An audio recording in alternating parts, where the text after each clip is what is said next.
Not that I know anything.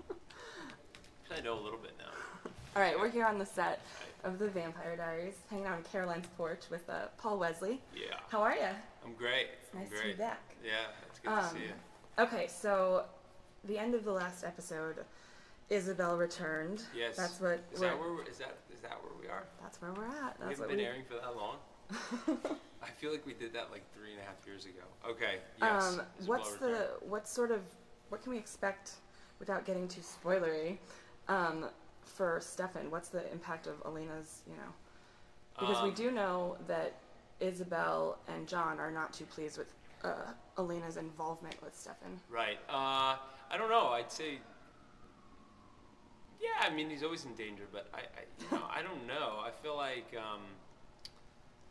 man, I don't know. I'm pretty sure that, like, Stefan can take Isabel pretty easily.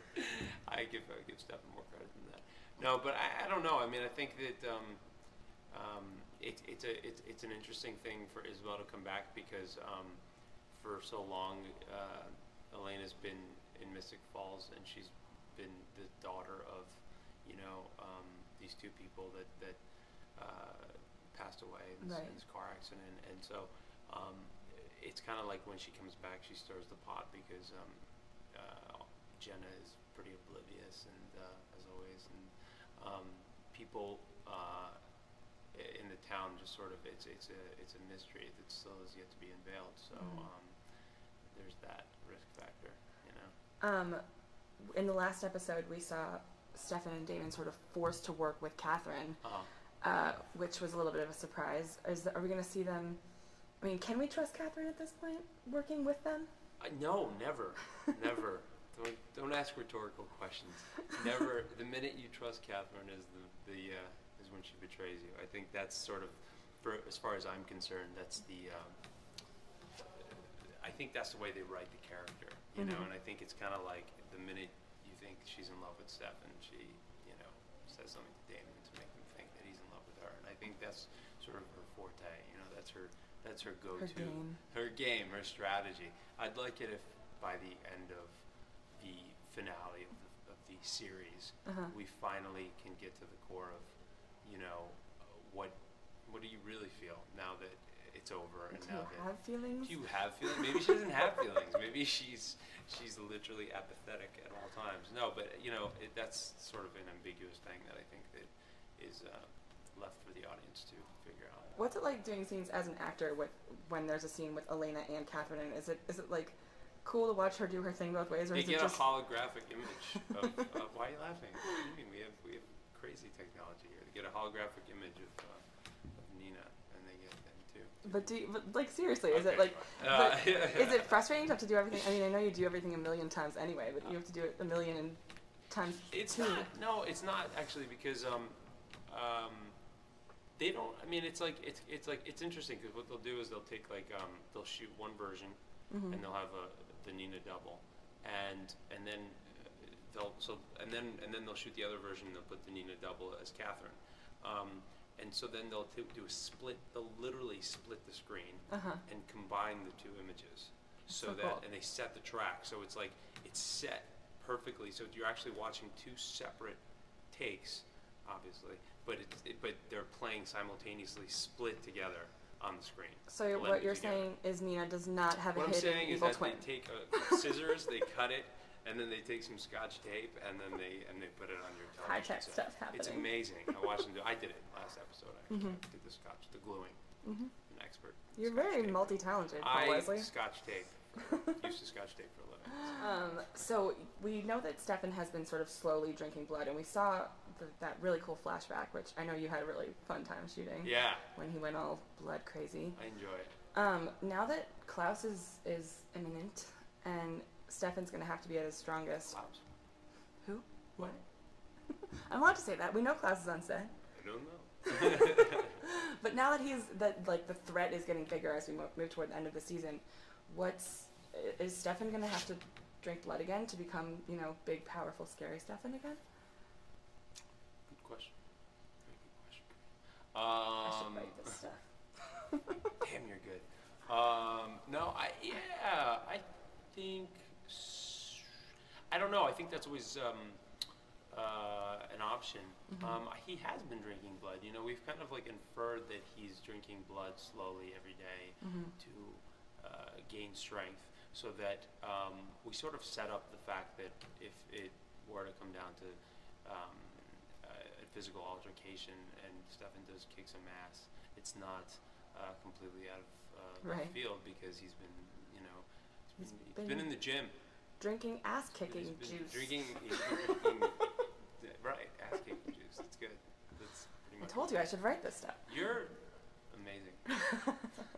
But I know you love shooting those scenes where he kind of flies off the handle. Yeah. Right. Yeah. Are you hoping for more? It's a you know, it's a release for my own sort of it's a cathartic moment for myself, because I'm always playing Stefan. It's like I always feel like he's like a soda bottle that's, you know, been shaken, and it's just like and I get to do these flashbacks, and it's like you know, I get to get in there and have fun. Are you always hoping for more of those? I am secretly. More crazy You know? stuff. And then, you know, look, I'm excited because, you know, fortunately the show is evolving, so it's going to be on the air for a little bit, knock on wood. And, you know, I think that it'll be something that the writers will explore. You know, I'm assuming that's just somewhere we would go. I hope so. It's fun to watch. I enjoy that. I like it. And it would be great to do that. I mean, I know he did it a little bit season 1 in present day, but he was very guilt-ridden whilst doing it. And I just feel like, I don't know, if something happens and Stefan flies off the handle, which is so inevitable in my opinion, it'd be crazy if he just sort of, I mean, it'd be interesting if he just sort of became consumed in this dark side with no guilt and just committed to it. Yeah. You know, to shut off his emotions. I'd like you it. can tell that I have a sociopathic side. I have like a dark sociopathic. I know this about you. Trying to sort of live burst out. Yeah. Stefan and Caroline have really developed a great sort of friendship this season, and now I love working with Candace. I adore doing scenes with her, because I enjoy that chemistry. Yeah, there's a great chemistry. She's it's definitely great. Yeah. definitely something that I hope gets explored in the future. But right now that Matt knows that she's a vampire, he doesn't really know about the Salvatores yet. But is that gonna impact Stefan in any way? Is Matt knowing and talking to the sheriff gonna, you know, cause problems for Stefan and Damon coming up? Yeah. I mean, I would imagine that it would. Snap his neck. Don't snap. I'm just kidding. I'm not. I was joking. No, I think for sure. It's interesting because like there's really no one left that you know, there's Jenna, you know, there's obviously a bunch of characters that are still oblivious, but Matt was like one of the few remaining. You know, we inevitably, of course, they must all find out the dark secret. Do you think now that he knows, eventually Matt and Stefan will like develop a friendship? There have been some hints toward them maybe possibly being friends in the future. A bromance. Yeah, you need a bromance. I want a bromance with Matt. That's what I want. There we go. That's the headline Movies, of my article. We can go see, you know, all kinds of flicks together, vampire flicks. Fun times. Good times. In the lake house scene, when the idea of their future, Stefan and Elena's future, was brought up, she didn't want to talk about it, but he was sort of willing to talk about it. What do you think? You know, as like an actor, what do you think that Stefan's opinion is on, you know, the potential of Elena turning into a vampire? And I mean, it's like a very sort of odd line to walk, because there is, look, on the positive side, it's like, you know, it's like we can be in love forever and do this forever and be happy forever. You know, if we're going to speak from a really logical sense, it's difficult for me to not understand why Elena wouldn't want to be a vampire, because I feel like, look, if it gets really bad and you're really bored and you start fighting terribly, I just take the ring off. Steven this up. Yeah, that's true. If you're really bored, just take it off. You know what I mean? 1,000 years from now, if you're just like if you're like, this is crazy, like I'm so bored, I visited every continent, you know. But no, but if, you know, we're suspending disbelief and talking about it from a very sort of like, metaphorical, kind of symbolic way. Mm-hmm. I do think that there's this, there's a torturous side to being a vampire, Yeah. and it's this guilt-ridden, tortured, dark place that can manifest inside of you.